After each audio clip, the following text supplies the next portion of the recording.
नमस्कार. जमलेल्या माझ्या सर्व बंधू आणि भगिनींनो, सर्व बालमित्रांनो, सर्वप्रथम हिंदू स्वराज्याचे संस्थापक माझे आदर्श दैवत छत्रपती शिवाजी महाराजांना वंदन करून मी माझ्या भाषणाला सुरुवात करते. सर्वांना प्रजासत्ताक दिनाच्या खूप खूप शुभेच्छा. आपला भारत देश 15 ऑगस्ट 1947 रोजी स्वतंत्र झाला आणि भारताची लोकशाही राज्यघटना 26 जानेवारी 1950 रोजी अंमलात आणली. म्हणून हा दिवस प्रजासत्ताक दिवस म्हणून साजरा केला जातो. आजचा दिवस आपल्याला त्या सर्व शूरवीरांची आठवण करून देतो ज्यांनी देशासाठी आपल्या प्राणांची आहुती दिली. भगतसिंग, सुखदेव, राजगुरू, नेताजी सुभाषचंद्र बोस, लोकमान्य टिळक अशा कित्येक वीरांच्या बलिदानामुळे आपण आजचा दिवस साजरा करू शकतो. ज्यावेळी या देशावर संकट येतं त्यावेळी मला माझ्या छत्रपती शिवाजी महाराजांची आठवण येते. 350 वर्ष होऊन गेली तरी त्यांच्या कर्तृत्वाची, पराक्रमाची आणि त्यांच्या शौर्याची, त्यांच्या विचारांची गरज वाटते. 19 फेब्रुवारी 1630 रोजी शिवनेरी किल्ल्यावर छत्रपती शिवाजी महाराजांचा जन्म झाला. कविराज भूषण यांनी छत्रपती शिवाजी महाराजांवरती एक कविता लिहिली आहे, ती आज मी तुमच्यासमोर सादर करते.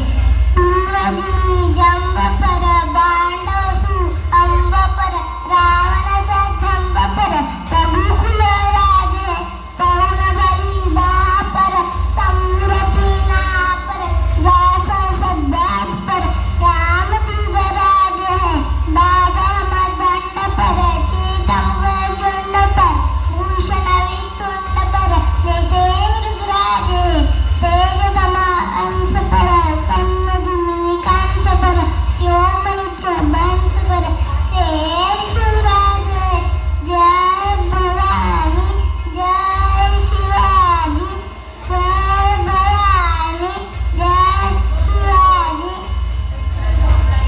मुलांना आपला एकच सण 19 फेब्रुवारी आपल्या बापाची जयंती. अरे शिवाजी महाराजांचं नाव जरी मुखात असलं तर सुपारीचा खंड पण तोंडात नसला पाहिजे तरच नाव घ्यायची पद्धत आहे आपली. नाही आणि आम्ही बोलतो तुम्ही आमचे शिवराय, आम्ही तुमचे नवळे. अरे मावळा कोणाला म्हणायचं? एक साधा सुद्धा मावळा, त्याचे दोन्ही हात युद्धात गेलेले. मावळा गरीब होता, राजे भेटायला गेलेले. महाराजांना बघताच ते मावळ्याच्या डोळ्यात पाणी आलं. मावळा ढसाढसा रडायला लागला. शिवाजी महाराज बोलले, अरे युद्धात हात गेले म्हणून रडतोस? मावळ्याने उत्तर दिलं, नाही राजा नाही, मी रडतोय त्याचं कारण माझ्या झोपडीत माझा राजा आलाय आणि मुजरा करायला या दुर्दैवाकडे हात शिल्लक नाहीये म्हणून रडतोय राजा, म्हणून रडतोय. शिवाजी महाराजांचे डोळे अश्रूने भरून आले. याला म्हणायचं मावळा. पोरांना आपलं जगणं इतकं थाटात असलं पाहिजे की पाटाशिवाय चप्पल नाही, टायटन शिवाय घडी नाही, आयफोन शिवाय तर फोनच नाही, बुलेट शिवाय तर फिरायचंच नाही. पोरांनो काय इश करायची ती करा, पण स्वतःच्या हिमतीवर करा आणि निर्व्यसनी राहून करा. आता व्हॅलेंटाईन डे जवळ आलाय. ओय माझ्या भावांनो, काकांनो, आलाय की नाही? पोरांनो तुम्ही करता ते प्रेम नाही. एका महिन्यात बदलतं त्याला प्रेम नाही म्हणत. अरे प्रेम कसं असावं?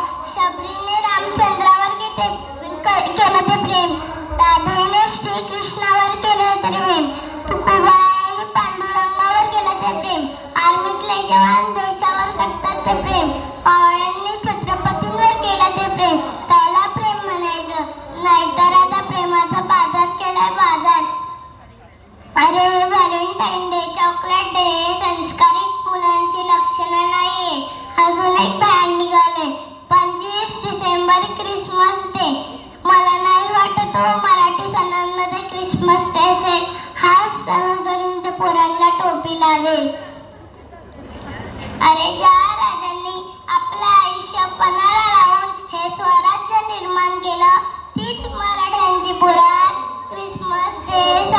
करण्यात बिझी आहे. 19 फेब्रुवारी किती मुलांना माहिती शिवजयंती आहे? मुलांना चांगले संस्कार द्या. बायका लिपस्टिक पुसल म्हणून पोरांना फ्लॅंकिस द्यायला लागल्या. स्पर्श उरला नाही.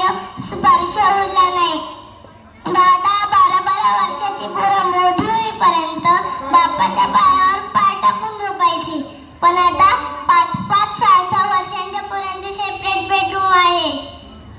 मग सांगा तुम्ही, जुन्या काळात आईचं बाबांवर प्रेम नव्हतं का? पण ते झोपासत असताना ठराविक वयापर्यंत मुलांचे स्पर्श तुटू दिले नाहीत. 5-5 वर्षांच्या पोरांचे सेपरेट बेडरूम असतील तर नाही ना. म्हातारपणी तुमचा बेड घराच्या बाहेर काढला तर लक्षात ठेवा. म्हणून समृद्ध आयुष्य जगा. छोट्या छोट्या क्षणांचा आनंद घ्या. आजकाल फॅशनच्या दुनियेत आमच्या चिमुकल्यांचे कपडे चोरीला गेले. जे मुलींनी कपडे घातले पाहिजे ते आई घालते. त्या आईने कपडे घातले पाहिजे ते आजी घालते. आणि जे आजीने कपडे घातले पाहिजे ते 5-5, 6-6 वर्षांच्या चिमुकल्या कार्यक्रमामध्ये नऊवारी साडी घालतात. फॅशनच्या दुनियेत आई आणि आजी बदलून गेली. खरंच या दोन्ही पिढ्यांनी हरवलेली भारताची वेशभूषाची संस्कृती ती पुन्हा आमच्या पिढीला चालवता येईल. आणि भारत देश जसा निसर्ग फुलाफळांनी नटलेला आहे तशीच या देशाची भाविष्टी पूर्ण कपड्यात दिसेल. म्हणून असं मला वाटतं. खरंच या आयांचे मनापासून आभार. मुलींनो, तुम्ही तुमच्या जन्मापासून आतापर्यंतचा वडिलांचा प्रवास बघितला. काही कमी पडून दिलं नाही तुम्हाला. तुमच्या शिक्षणासाठी स्वतःच्या पोटाला चिमटा काढून तुमची शाळेची फी भरली. स्वतः साधे कपडे घातले पण तुम्हाला उत्तम दर्जाचे कपडे दिले. तुम्हाला जे जे हवं ते दिलं. मग मुलींना सांगा, आपला बाप आपलं पालन पोषण एवढ्या थाटात करू शकतात तर त्यांना अक्कल नाही गो तुमच्यासाठी नवरा शोधायची. तोही हक्क तुम्ही त्यांच्याकडनं हिसकावून घेतलाय. स्वतःचा जोडीदार स्वतः निवडायला लागलाय. त्या वडिलांना जाऊन विचारा काय वाटत असेल त्यांना. मुलींनो, तुमचे दिवस सोन्याचे येणार आहेत, सोन्याचे. पुढच्या काळात तुमच्या लग्नासाठी घरी मुलांची लाईन लागणार नाही. फक्त तुम्ही घरात पाहिजे. नाहीतर गुड्डीला बघायला पाहुणे आले आणि गुड्डी गेली पळून. संस्कारिक बना पोरीनो, संस्कारिक बना. आयुष्याच्या संध्याकाळी जेव्हा आपण असं एकांतात असू आणि कोणीतरी आपल्याला बोलावतंय, खुणवतंय, आता जाण्याची वेळ आली आहे, हे जे संकेत खरे तर भगवंत आपल्याला देत नाही. पण याची जर कधी तहूल लागलीच तर जाताना स्मित हास्य आपल्या गालावर असलं पाहिजे. देव खूप सुंदर वागलाय आपल्या सोबत. येण्याचा संकेत देतो पण जाण्याचा संकेत देत नाही. येण्याचा संकेत 9 महिने नाही मिळतात.